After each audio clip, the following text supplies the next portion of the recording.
3,426. That's how many vehicle crashes involve people under the age of 20 in 2018. And according to the Department of Public Safety, one way to lower the crash rate is by cracking down on distracted driving.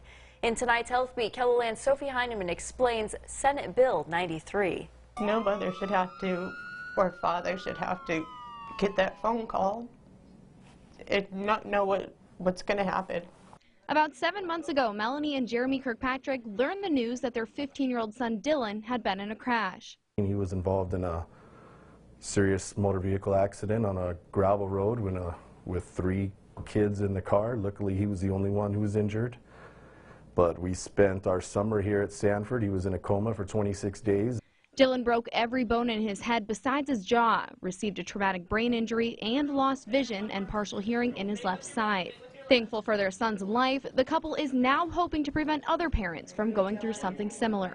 He was a driver in a vehicle that was not his. He had only had his restricted permits to drive with parents only.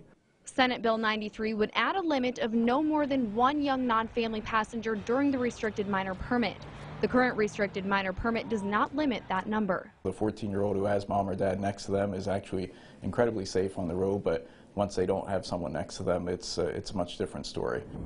Dr. John Reichman says he supports the bill and expects crash rates to drop if it passes. We just want to try to have a longer learner's permit so that young drivers have more experience with experienced drivers beside them so that they can learn multiple different conditions in South Dakota before they're driving on their own.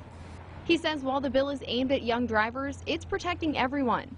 2/3 of teenage fatality crashes or crashes that result in a fatality are actually someone other than the teenage driver. So it's you or me or someone else on the road that's being hurt or killed. Push the kids to get more experience before we just let them out on their own. As a pediatric surgeon, and especially a pediatric trauma surgeon, we see injured children all the time, and anything we can do to help save a child's life is important. With Health Beat, I'm Sophie Heineman. To read more about how Senate Bill 93 would impact young drivers, go to this story at KELOLAND.com.